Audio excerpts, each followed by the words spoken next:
Yes, yes, thank you. We're finally ending this series. Yes, we're finally here. Who would have thought? Yeah. Thank you. Thank you. Thank you. Ladies and gentlemen, welcome. Welcome to our, as of making of this video, last adventure in the Sword Art Online series. It's been a heck of a ride, with only a couple of highs and a lot of downs and disappointments. Of course, we must not forget the lots, and I do mean lots of potential that was lost over all these games. We lost so much, it truly destroyed our sanity. But just like our true hero, the most Chad gamer that have ever existed, we prevailed. We overcame the challenge and got plenty of waifus in the end. So from the bottom of my heart, thank you very much for joining me on this adventure. Now, to finish off this series, we are going to review Sword Art Online Fractured Daydream, a game that seems to finally break the mold of the Sword Art Online games, as it promises a story that mixes events and characters from the entire series, while also modernizing its combat and offering multiplayer up to 20 people where you can face off in dungeons and against bosses together. Now, that doesn't just sound awesome, it also looks awesome when we take a look at the trailers. Never has Sword Art Online looked this good. So, how are they going to ruin this? Well, to be fair, there is no guarantee they will, but the odds are not in our favor. Yet, who knows? If this is Sword Art Online's final game, it might end with a banger. But of course, there's only one way to find out, and that is, just like in the other times, to dive in and see what it has to offer.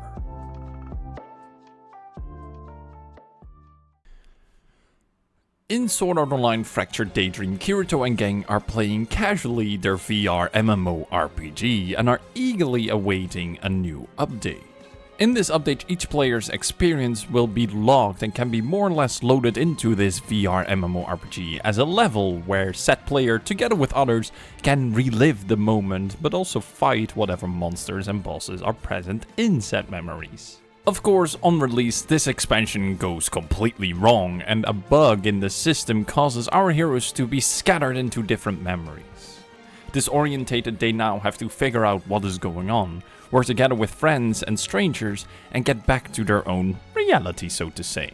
Of course, getting back to it is not an easy task, and our heroes will face many challenges on this adventure, and uncover an unexpected plot that surrounds this new update. Again, as per usual for Sword Art Online, the story on paper is rather cool. The situation the characters are put in is rather basic and simple, but if used well, can be a great foundation to elevate an established series with history. Which Sword Art Online definitely is, especially if you consider the very, very, very bad things our characters went through in the entire series. And by using the memories of the characters, we can actively go back into the past and flesh out certain or even entire stories of these characters, without resorting to time travel or making prequel games. The potential here is not just great. For Sword Art Online terms, it's huge, because love or hate Sword Art Online, its problems lies with how it told its stories, not the actual premises and ideas behind them, because those are just great. And a setup like this could actually solve or repair past mistakes.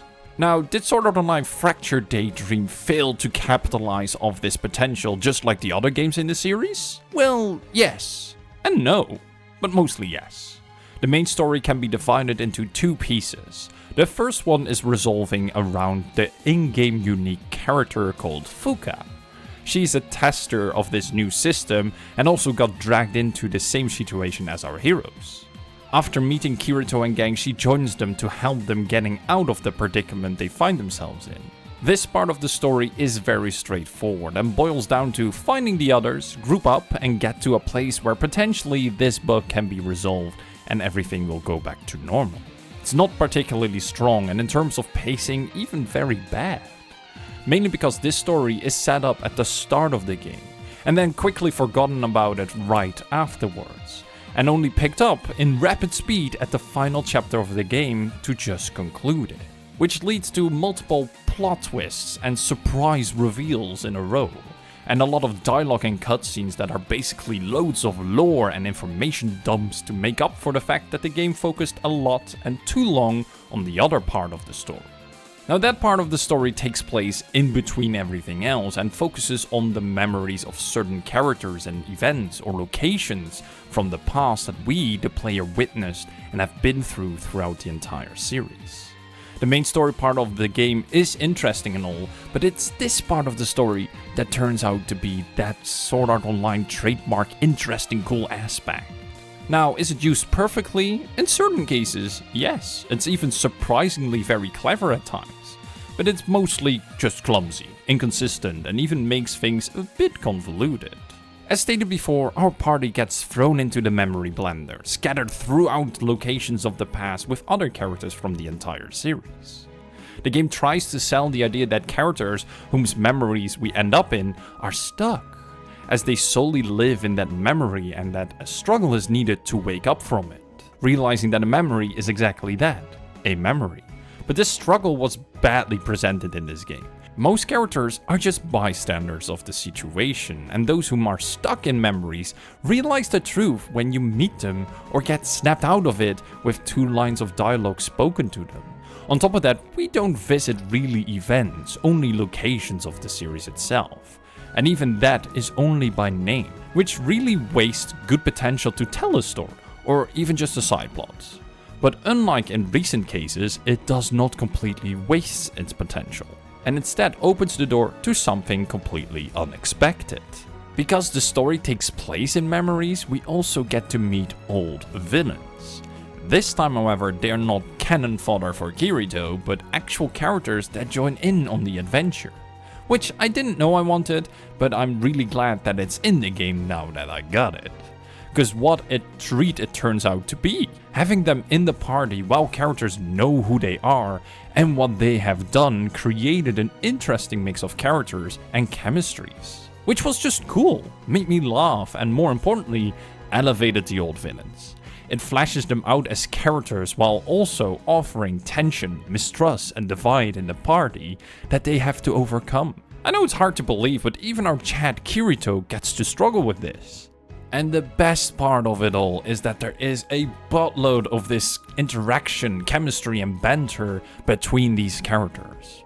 Maybe a bit too much because it creates the before mentioned divide in the main story, but it more or less also makes up for it, because it's just so much fun.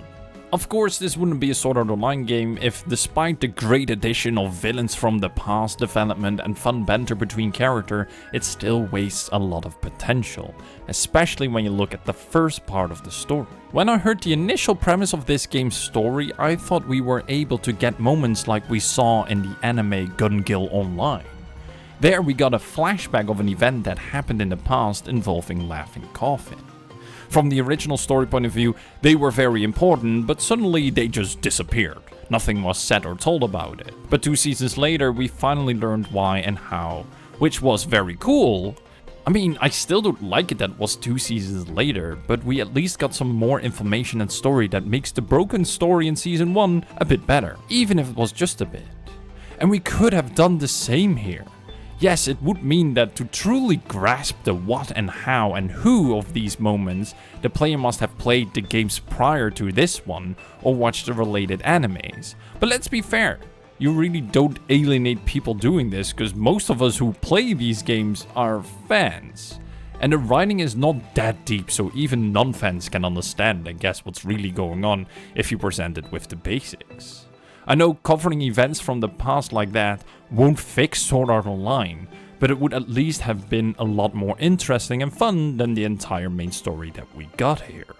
Don't get me wrong though, the story isn't really terrible either. Compared to other Sword Art Online games, I would say it's slightly above the average, and has some peak moments with certain characters. I mean, for a time, we finally have a portrayal of Asuna that's actually likable. Who would have thought? And while Rushed, a movie-only character, Eiji, actually got a story that was good, which was really surprising as previous game treated the anime and the movies as an alternative timeline. Even though some parts, like the movie, could easily fit in perfectly with the game's timeline. In Fractured Daydream, the entire series, be that the games or the anime, seems to be acknowledged and brought together to be honored, and as a fan, that is great, but also a problem. For some characters, it can elevate them, like before mentioned villains or Asuna or Eiji. But for the player, it can muddy the water quite a bit. Because normally, the games follow the alternative timeline of the story, and here the game at certain moments seems like it does as well. But then out of nowhere, it also have characters completely debunk the idea by claiming that they weren't in events that are spoken of in any formal way. Which from the anime timeline makes sense and is correct, but from the alternative timeline that the games follow is completely false. What also doesn't help in understanding which timeline we are following is that recently they are starting to add game-unique characters to the game via paid DLC. I mean, thank you for finally fixing Phemia's hair color after what, 6 games? But why is she behind a paywall, let alone a paywall of €15? And that's just for 2 characters.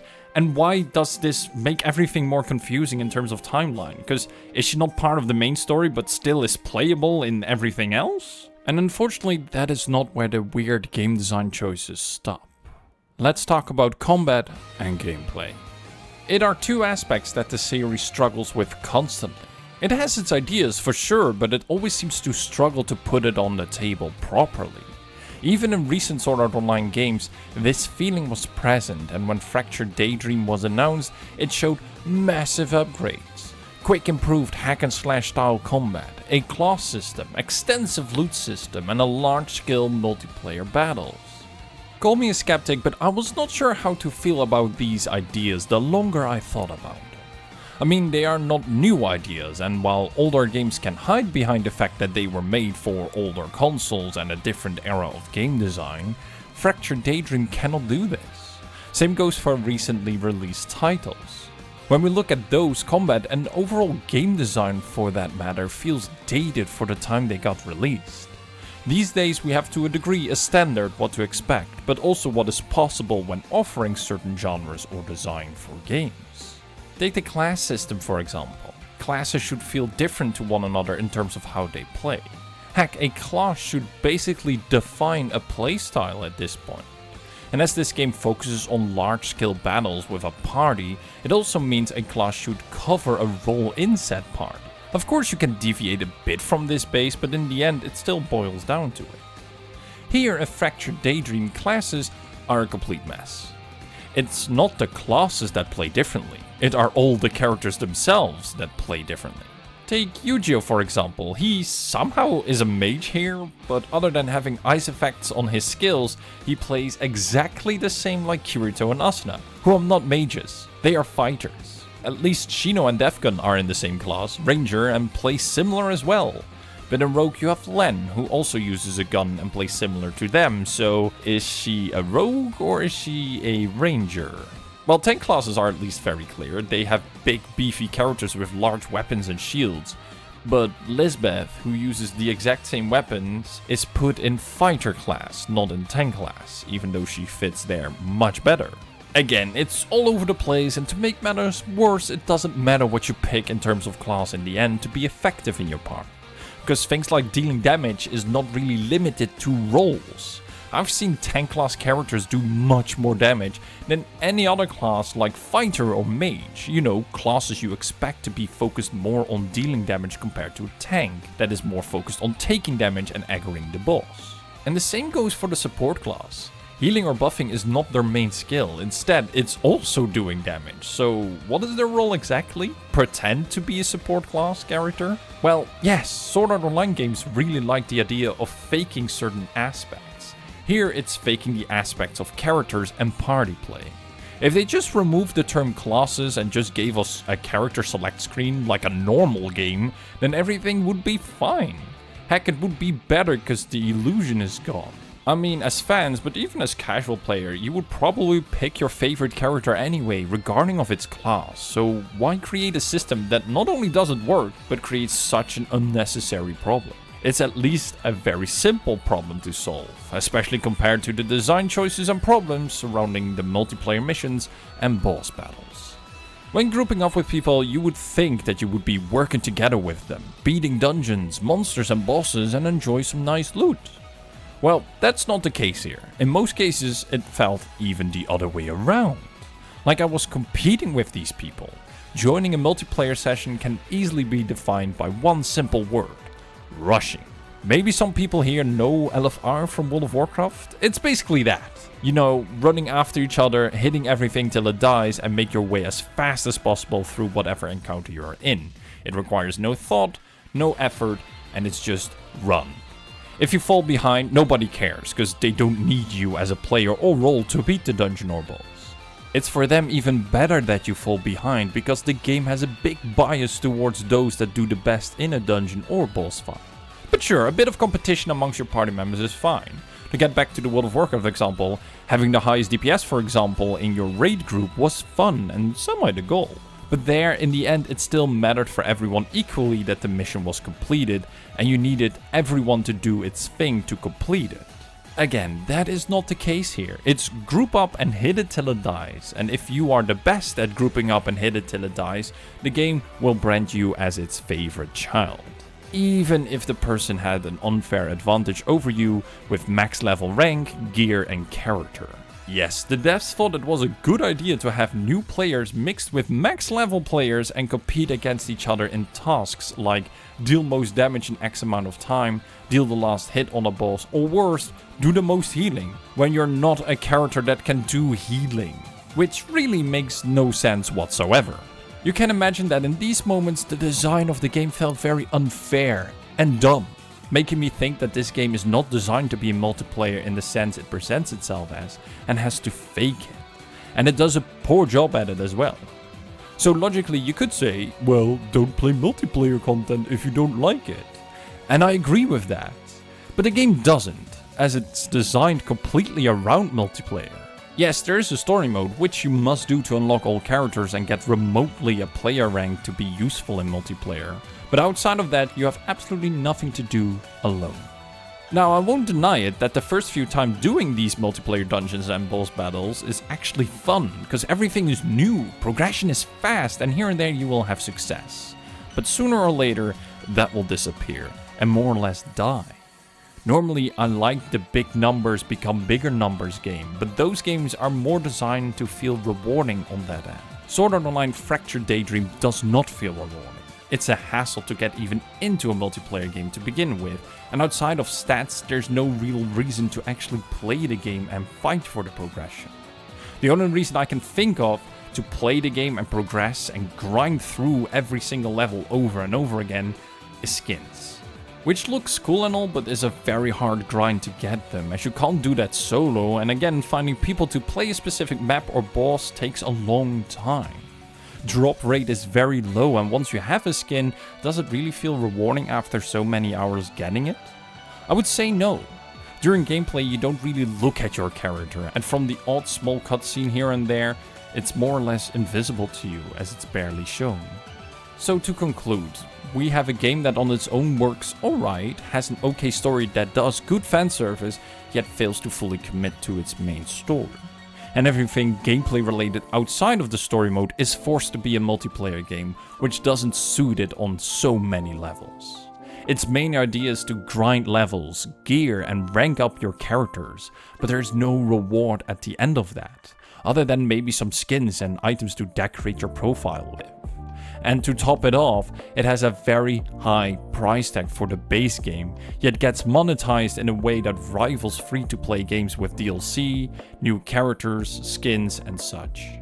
This of course logically resulted in a dead multiplayer game where you play with some diehard fans that will outclass you at every turn and give you a rushy feeling in the gameplay, as game design favors that heavily, leaving you in the end with nothing to show for it, be that in fun, rewards, or achievements. Coming off this game, I just felt really sad. I accepted that the story would be what you should expect from a Sword Art Online game. A load of potential wasted but still interesting.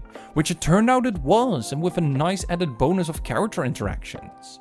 But outside of that, this game is just sad. like it had a much grander idea behind it, but to save time or make easy money boiled down to a multiplayer game that can't even maintain itself as a multiplayer game. I can understand that this is a particular grind that for some people would work. And if you are part of the 1% of players with the highest stats and steamroll everything and everyone in your path, that it can be fun to a degree.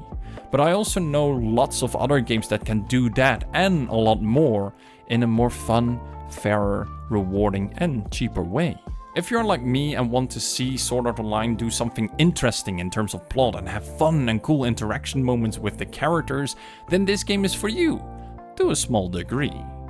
The combat is fairly good, but there's a huge layer of pretending on top of that, which you have to ignore and see through to find a level of enjoyment in what you can do in this game. I guess if you have like 2 or 3 friends joining you in this game, then it's more fun. You get faster into games and can have a nice talk on the side. But even then, the €60 price tag is heavy, way too heavy, because we're talking about a multiplayer only game here. A multiplayer game that's also already near its end of its life cycle in terms of player base. It's a really rough sell, and if it's around €20 or so and you have some friends to join you, maybe buy this game at that price. Of course, as a Sword Art Online fan, you don't have much of a choice here, but to those I would say to set the price cap at 25, maybe 30 if you have to. And for those who want to get into the Sword Art Online series via this game, I would say stay away. Go play Hollow Realization or Fatal Bullet instead. Those games are much better experiences altogether than what Fractured Daydream has to offer. But yeah, with those words, I conclude my review of Sword Art Online Fractured Daydream, and with the next few words, I will conclude the series itself. Because man, reviewing this series has been... It's been, well, not always fun, but still a fun ride, I guess. There's actually a lot of thoughts and ideas and opinions I would like to share about Sword Art Online. But those, in my opinion, had no place in my reviews, but who knows? Maybe I will share them another time in one of those 1 hour long popular rambling videos. Now that I think about it, I actually kind of want to, as it turns out that the Sword Art Online community is rather large. Large enough to give this little YouTuber a small place on the internet to talk about their games and series. So yeah, open for ideas what to do next, be that other game series or Sword Art Online content once in a while. Of course, I really want to thank you all for watching, be that ever since the beginning of this series or just this one video. Thank you. Thank you very much for watching. And with that, I conclude my mission to review every single Sword Art Online game. For now. No, I'm done. No more Sword Art Online games. It's finished. I can mentally... Don't you freaking dare, Bandai. It's over. Just no more. No more, I say.